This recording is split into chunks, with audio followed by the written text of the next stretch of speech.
And I want to say thank you very much to Monique and the KLAS team.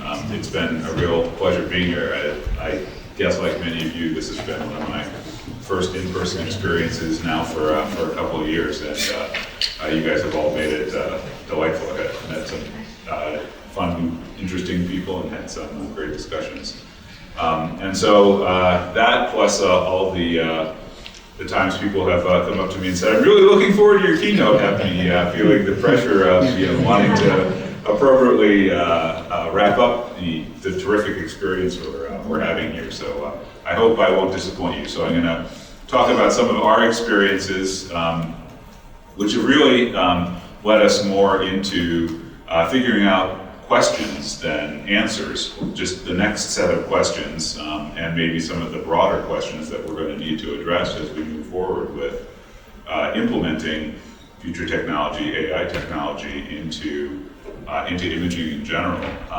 And so I'll try and leave some time at the end for what might be called a question and answer session, but I'm going to trick you, and it's going to become a question and question session. So just be warned that I don't have the answers, but hopefully I've learned to start asking more of what I hope are the right questions.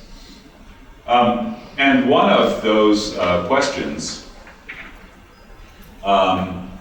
is hinted at here. So, a few years ago, when kind of the most recent boom in AI started, people were asking, well, what are we going to be doing with this, and how are we going to be doing it in medicine? And one of the very prominent AI researchers said that he thinks one of the first things that's going to happen is that we're going to get rid of all the radiologists, right? So in 2016, he said, we should stop training radiologists, which is fun, and that within 5 years, we're just going to be able to completely replace all of them. And I still have my job, and I'm pretty sure I could get another one if I wanted to leave it. So why is it that, in spite of this, it's hard to find kind of these applications in actual clinical use? The most so far applications that are actually being applied clinically are being applied in very controlled circumstances. I know that's true at our institution. I suspect that's true in most of yours. And this idea is not, from 2016 is not just wrong. It's laughably wrong, right? And so, one of the questions is why? Why is it that we're at that stage? And this gets at one of the questions Adam raised for us first thing this morning, right? Is how do we start turning the technology that we're doing to actually improving patient care? And it's an important question. And that sort of is the frame for how I'm thinking about our talk today. So, the traditional approach to this has been, that we find is that some technology development group finds an interesting challenge that they want to go at. They start extracting data. They get someone to help them create some ground truth. They build and test some models, and then they put out a paper saying, hey, we've cracked such and such problem. We know how to get some results. And what's the accuracy of their model? It's 99%, right? Like if someone tells me I have a new model to do something, I know they're going to tell me that the accuracy is 99%, regardless of whether it's of any utility at all.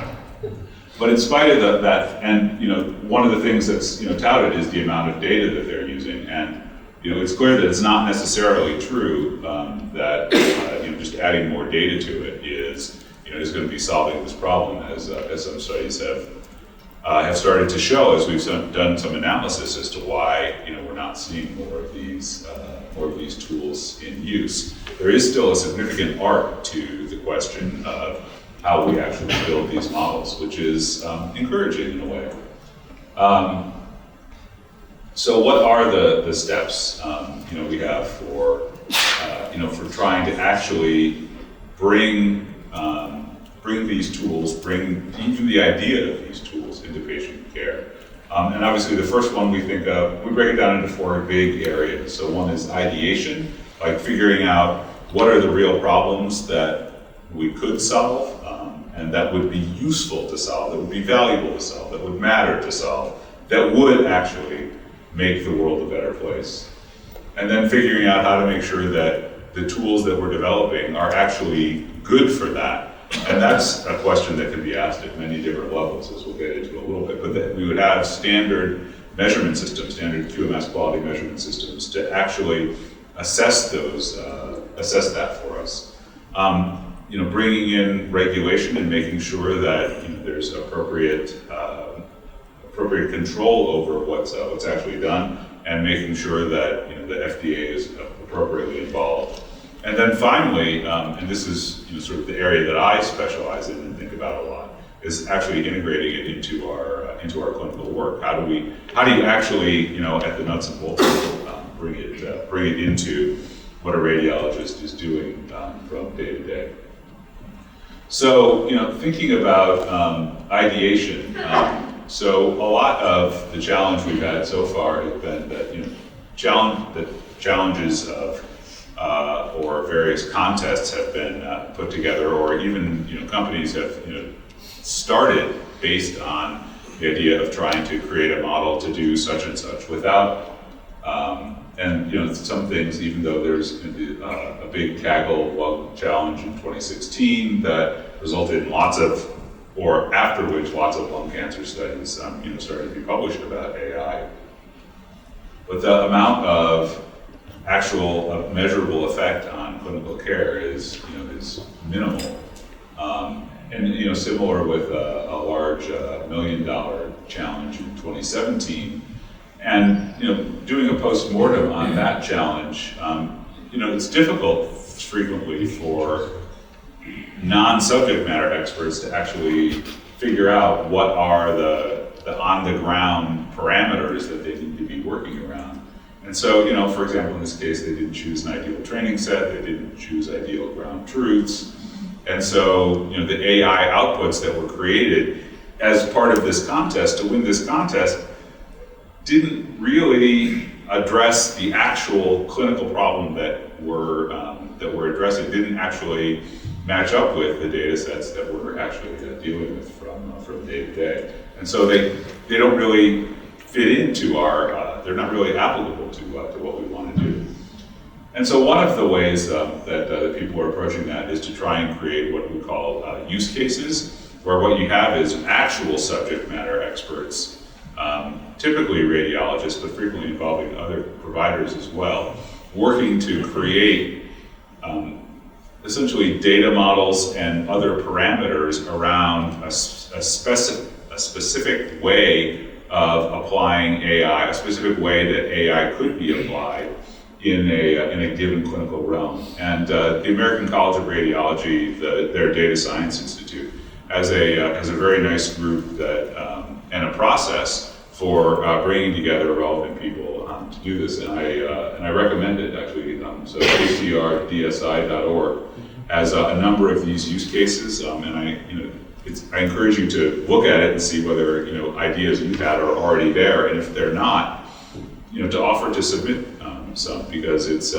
I think it's going to be an important way for us to say, for providers who are actually doing this frontline work, to say, hey, this is what's actually needed, this is what could actually make an impact. And conversely, for vendors to look at it and say, hey, these are the things that actually people care about. Are those corresponding to what we're actually doing?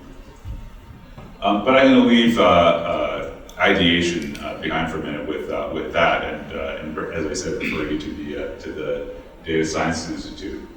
One of the, in the next stage, we have the question of validation, and I mentioned before, kind of that 99% phenomenon. And one of the things that's been a problem is that it's very rare for vendors or providers of solutions to actually be able to provide external validation, to be able to provide an accurate sense of what their tool would look like when applied to an individual institution's data. And we're just starting to see groups come up with some research that helps address the question of why that might be, what are the issues that are leading to that, and then helping data scientists as they develop new tools to actually figure out how to make that work better. So I think, and I'm going to speak more about how we're starting to ramp something up that might help with this process at Mass General Brigham. But this is something that's going to be an ongoing issue, is being able to do reliable external validation of tools that people develop. And our solution is to have an internal clinical research organization that actually offers itself essentially for hire to vendors, but can also participate in other kinds of partnerships to help validate these tools in a way that could be relied on by anybody in when they're making their decisions about what to work with. There's the questions of regulation. Where are the places that actually have tools that have gone through a regulatory process? It's a difficult process. It's not one I'm an expert on, so it's not one I'm going to try and tell you about. And refer you to others for that. But it is a challenging piece of it. Is how do we actually make sure that what are the components that are going to go into successful FDA clearance? And as I say, I'm glad that other smarter people than me work and think about that and are addressing that. But and I refer you to them. Finally, we have the challenges at the level of integration. So it's we think about automotive AI, and actually how do automotive's AI work is by first just figuring out what it is that they're trying to tell you to do, but then how to actually make that so that fits within people's driving patterns. And I think about that in an automotive way in another sense, in that I think a lot of the AI models that are created, the metaphor I frequently use for them is that the model itself, the neural network typically that's developed, is like an engine, right? So it is very difficult for me, if you give me an engine, to get from point A to point B with it.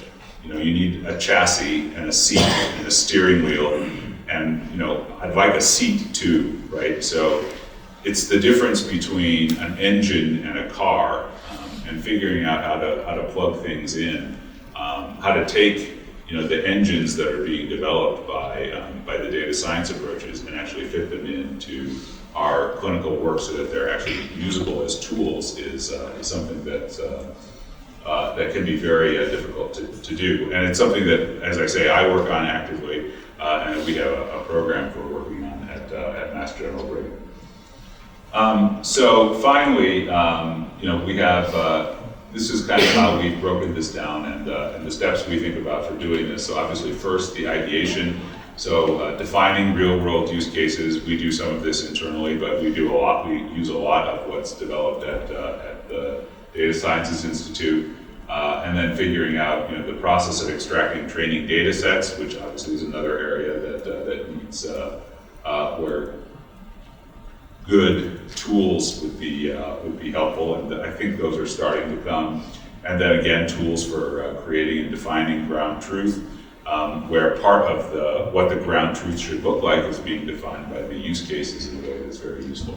So that part of the process. Then a validation process, where you have a QMS that defines ahead of time what the performance parameters are supposed to be, even before you start to actually train models to perform some useful piece of work.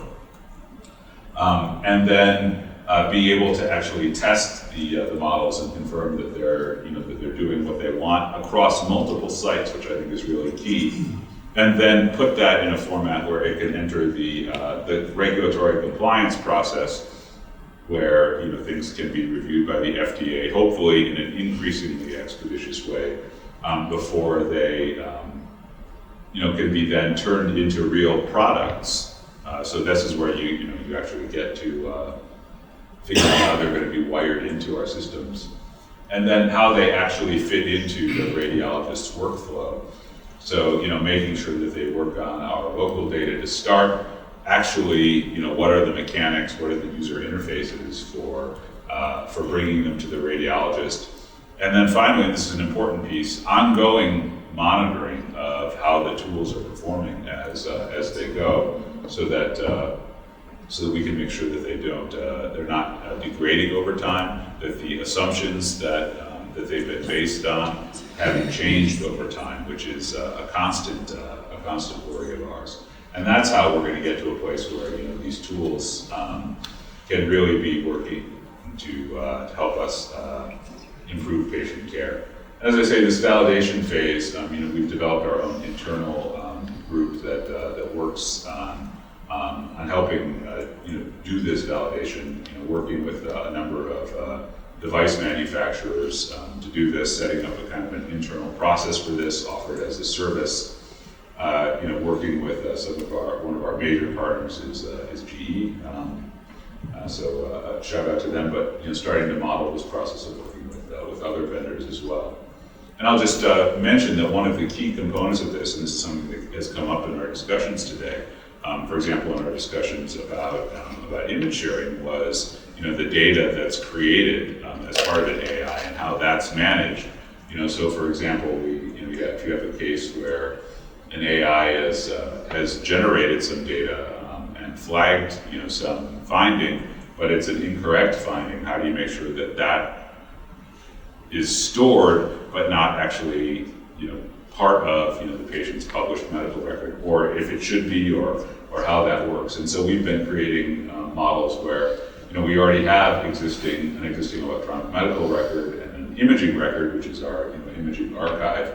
But we've realized that we need a third layer, which is what we call an AI repository, which is just storing all of the generated analytic results, such that we're putting data is flowing constantly through the diagnostic AIs into that repository, and then there are various workflows by which we have the data that's generated by a diagnostic AI go through a physician where it's decided on whether that information, that generated information, is going to make it into the report, whether it can be transmitted directly into either the PACS or the health record or both, and how that's going to work.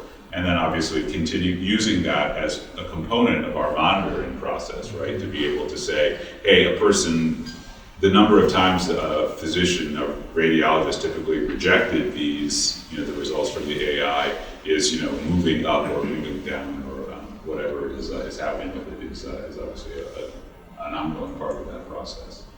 I'll also mention that, one of the areas that, as many of you know, I work on is what we call ACR Assist, or assisted reporting, which is creating tools that let subject matter experts define rules by which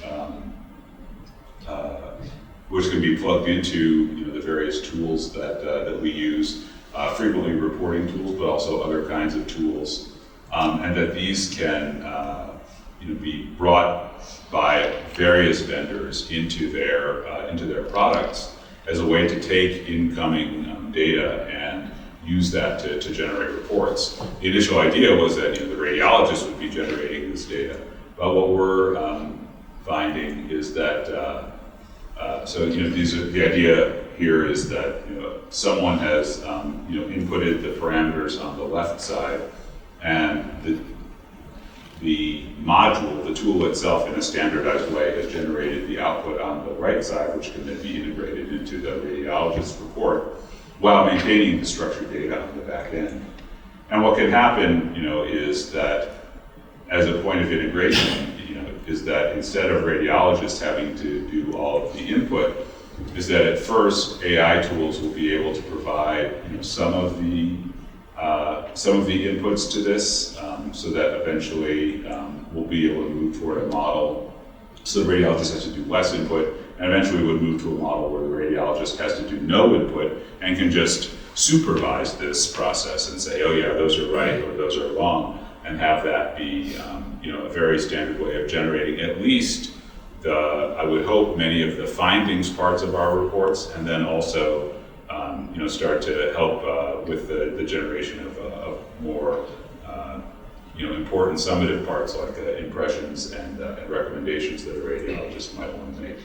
And an example of this kind of integration, we have a tool that does pediatric bone age reporting, and an AI tool actually we can use. We bring in sort of automated data for this, not from AI, but for example from the medical record, to help the radiologist generate their report. But then the bone age, we have a bone age algorithm, a bone age model that is able to generate a guess based on an analysis of the image, and that can pre-fill in one of these fields for the radiologist, and then they can take that and they can make their selection from a range based on the input from the AI. So if the AI is providing an assist to them in doing their interpretation, the assisted reporting tool is also making it very easy for the conclusive parts of that to come out, and then it generates a standardized report in a format that's what our providers have asked for. So that's a very that's a paradigm we're repeating in many cases, is using kind of this reporting point as one of the places where we can help integrate AI tools into radiologists and other providers' actually workflow. And I'll just mention again another word on monitoring over time. So this is this is clearly one of the areas where we're going to need good tooling to perform this well. And this is a example of an image from the ACR's AI lab, what they call the assess module of it, which is about a module to detect pneumothorax. And the idea is that you can use this is sort of, I would call it a prototype of a tool that you could imagine incorporating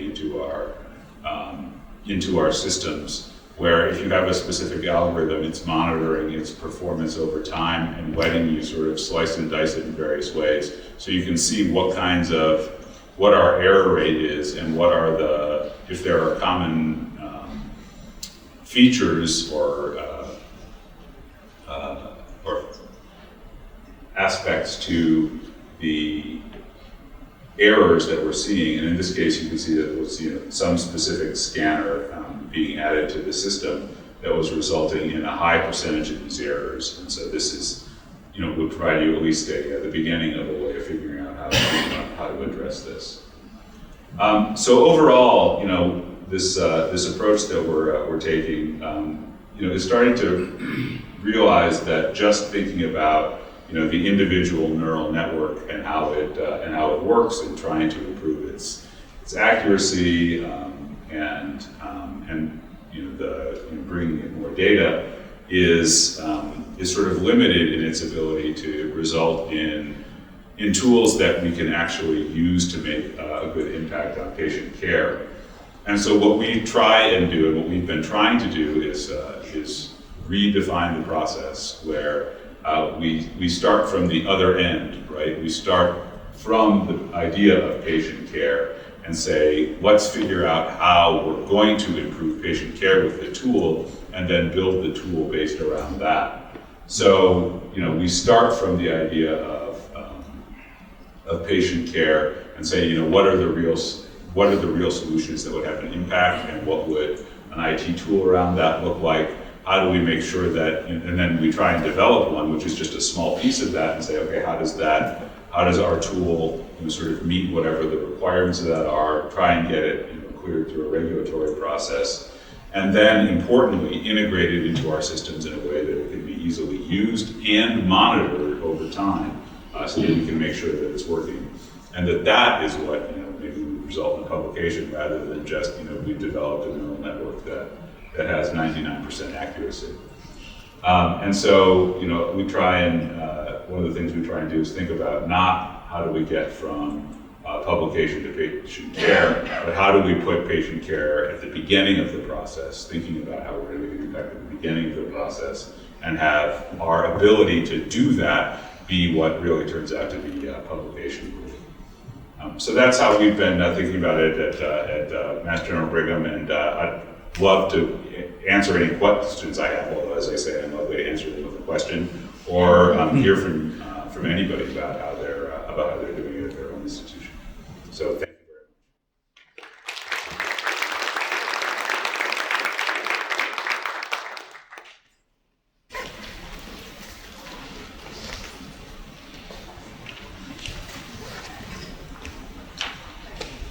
much. At one point you talked about the radiologist supervising the AI, getting to the point where they're supervising the AI, and I couldn't help draw a parallel to maps and GPS. Early on with GPS, I knew how to read maps, so I could tell when the GPS was wrong.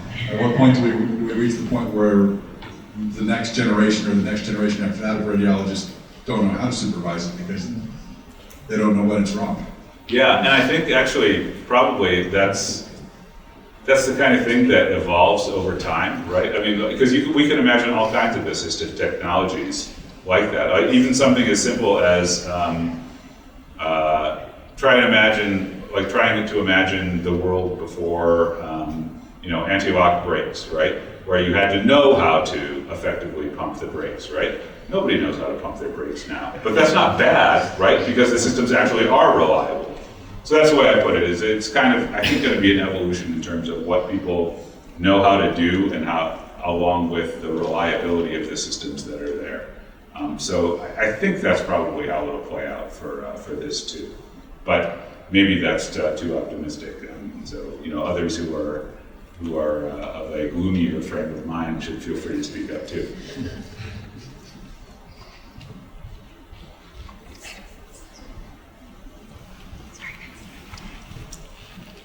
Hi, Tariq. I found your I'm here. I found your presentation spot on.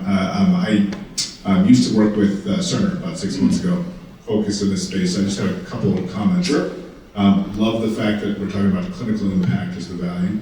I feel like sometimes it's AI development is closer to drug development than it is software development. So we started out, for example, saying, could we diagnose lupus faster? And in that journey, we started to see a signal because we wanted to look at peripheral neuropathy, and could we detect peripheral neuropathy from Fitbit data? So we started to chase that, and that might be its own thing. It didn't pan out, but that was an example where you don't know where it's going to lead. Whereas traditional software, you spec out the requirements and then you build accordingly. The second thing I'll say is I think reimbursement is a big key to unlocking things. So you mentioned deployment, and that's a huge one. But I think reimbursement's the other one. And if not reimbursement, we've seen this in drug and device companies of doing sort of samples or free access. I feel like in AI, we're going to see the same thing. Try it for 30 days, make sure it hits your KPIs, and then you can start to justify the spend. Yeah, so reimbursement is one that, I totally agree with you on the idea of being more like drug development than software development, right? This is, for a lot of these, it really is more speculative because you don't know, because what you get out of it, just like in drug development, might be a tool that is useful but differently useful than kind of what you were imagining going in with it. And I think that's a valuable parallel to think about. And then the other aspect in terms of reimbursement, the whole question of what is going to be funding this other than the VCs who have been and I think are starting to at a decreased rate pour money into startups in this space. What is going to finance it? It's not clear to me. I suspect a lot of it is eventually just going to be said, well, you have to have this in your system or you're not delivering standard of care. And so it's not so much that it's just going to be a required part in order to perform in order to bill for a lot of the things that imaging areas are billing for now. So I suspect that's the way a lot of it's going to be, because I don't think the size of the pie is going to increase for these kinds of tools. Unfortunately, it'd be fun if it would. Hi, Elliot. Hey, great talk. Thank you. Thanks. Really enjoyed it. One of the comments that you made was that you guys have kind of a repository of these AI measurements or observations. Yeah. And one of the things that occurs to me is that we radiologists tend to be very radiology centric, and it's kind of a conference on enterprise. What happens when the nephrologists and the cardiologists and the urologists and the orthopedic surgeons all have their own algorithms? And how can they discover our information? So when I do a CT pulmonary angiogram, I'm reporting out as a radiologist to the ER, it's positive or negative for pulmonary emboli. But then there's another 50 findings. Maybe there's a compression fracture, maybe there's calcification of one of the renal arteries, maybe essentially there's cirrhosis.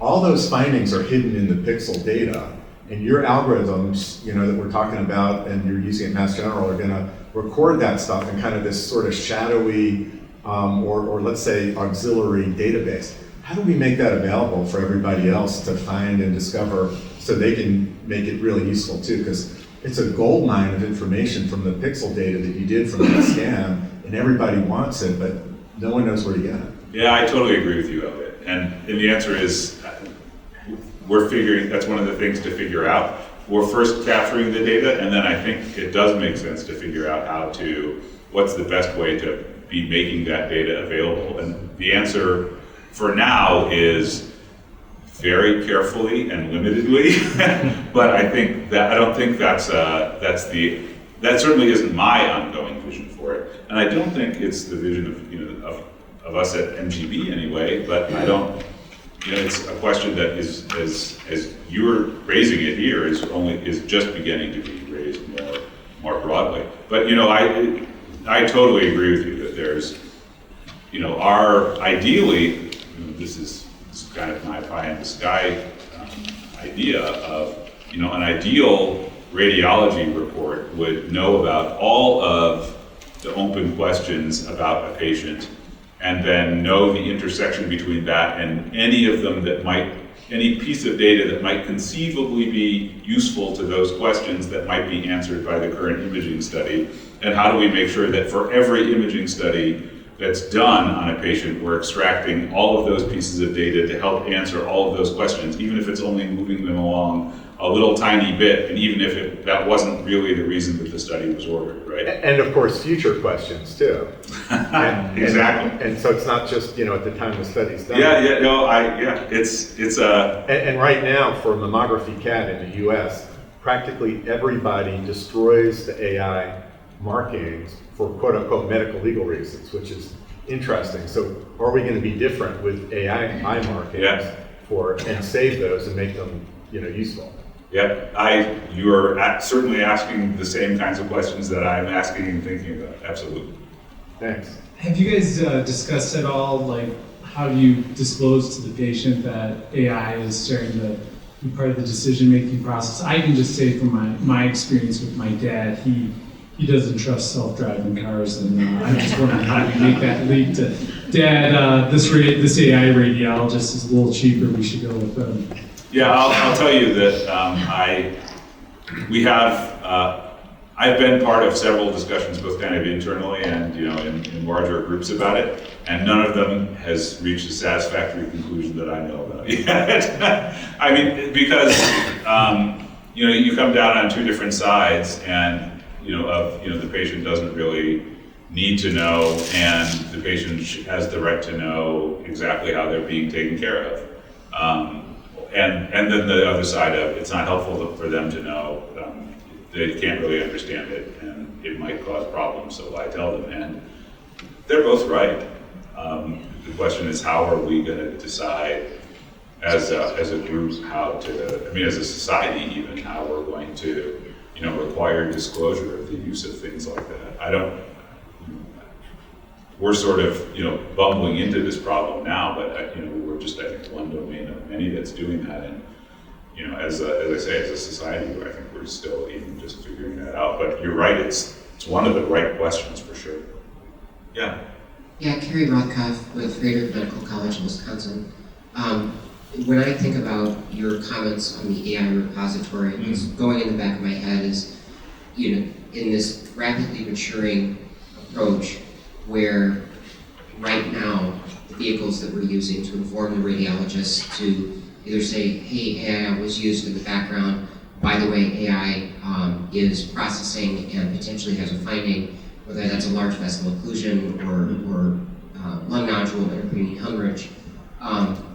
In the current version, we're leveraging things that can go on behind the scenes as order questions. So whether there's a response or not, it can at least alert the EMR that future questions, future answers, and I'm curious about, do you think the EMR could be that AI repository, as it can also be leveraged of all the different, to the other gentleman's comments, of there was 50 other findings behind the scenes. Yeah. So as we build all these, to be passing all of that to, okay, now we need to do this follow-up and that follow-up so that we don't miss a patient. What are your thoughts there? So the bottom line is we're still figuring it out, right? Okay, so, but what am I thinking about in terms of that? My thinking about it is that I do think we want to I do think we still want a separate layer, because I think it is going to be a subset of all of the AI generated data that is worthy of being pushed into the EMR.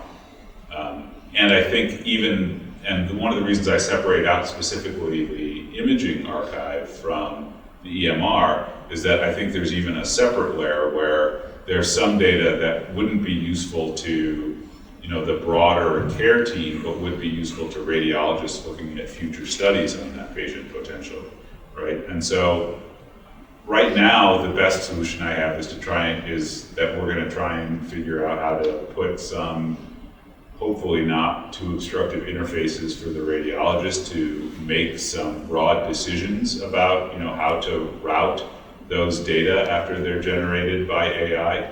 And I think eventually a lot of it is going to end up being automatically pushed into, the EMR. And I hope that's the case. That seems to me to be the best possible place we could eventually be going with this, because it's also reliable, and you can provide only very cursory supervision of it, right? But I think in the here and now, it's still, everything is so untried that pushing things like that automatically into the EHR is fraught enough that I think we still want a human in the loop, looking at those as we go by. So they're absolutely, those are your, again, answer question. Your question, I like your question. The question is exactly the kind of question that I've been thinking about. That's kind of our current thinking about it, but the analogy I'd make is, I'm stumbling off in the dark over to your left, and so if you hear me stub my toe, maybe try not to go that way. So, but I'll tell you more about what we find out as we go over that way.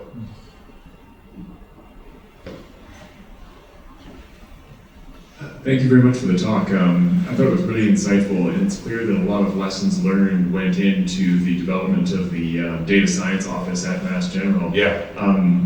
Looking at those lessons learned and maybe speaking to some of the smaller organizations that may not have as deep an infrastructure, are there any sort of initial steps you would recommend to a smaller team that is dipping their toes into AI research development?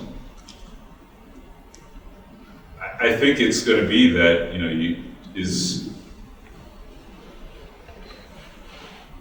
that it's harder than just developing. I think the big thing is to know going in that it's harder than just developing a neural network. But I do what I hope is that what we're going to evolve is a world where it's easier if you have an engine, if you've built an engine in your garage, to know how to make it such that it can be plugged into a car so that someone can start to use it. And we all, both large and small places, should be pushing, and you vendors can help us with this, to make a world where it becomes easier to have those kinds of, and we've been asking for this obviously for decades, right? It's kind of good good standardized interchange. But that's, I think, what we're moving toward. But to recognize, as I say, that when you're developing those neural networks, what you're developing is an engine, and that it's not a product that's easy to do, and that even if you had a complete product, I think one of the things that we're recognizing is that the total cost of ownership of any product is the neural network part of it is only a small piece of it. So I can't tell you how right now just the words coming from one of my colleagues' free trial make me want to throw up a little bit, because trying to help them understand that the part that's free isn't kind of actually the major part of the cost of these things. Yeah. So thinking about software, kind of like pharmaceuticals, right? So then you kind of think like, well, if the payers start treating software like a formulary, what happens to you when one insurance company says, oh, well, we love this one AI, and then this other one says, oh, we love that other AI, and we're only going to pay you if you use our Snowflake, right? Is there any thoughts, or have you heard any discussion about what may be the... What a depressing idea. It is. I don't have any insight. Okay, no. I hope that we don't get to that world, right? I don't think that was good in the pharmaceutical world, and I hope that's not where we go in the AI device world. But my experience is that our system tends to evolve in really crazy and unpredictable ways, and so if it did that, I would be disappointed but not surprised. Fair enough. Thank you. We've got time for one more question. Just a follow-up question to what was mentioned a few moments ago, where you talk about the engine versus the vehicle. And seeing two things on the market where there's a few players that have the engine and the vehicle, and they're offering their vehicle to other engines, versus there might be a great engine out there, but there's no corresponding vehicle. Can you speak about where you see this vehicle enabled to integrate and plug in to all of our workflows? A little bit more detail. It's hard to speak in a lot more detail because I think we're still sort of shaking it out. I do think that there are going to be a few sort of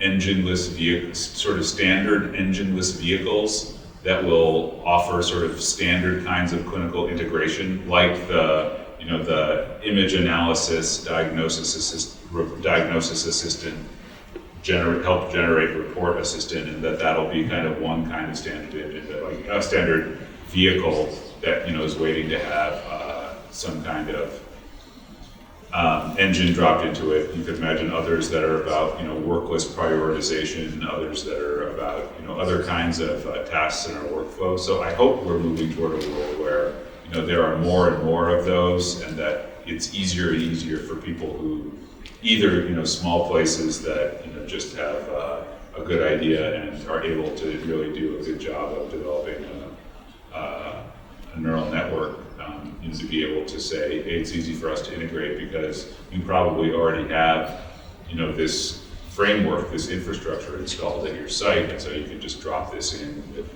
the rest of your tools.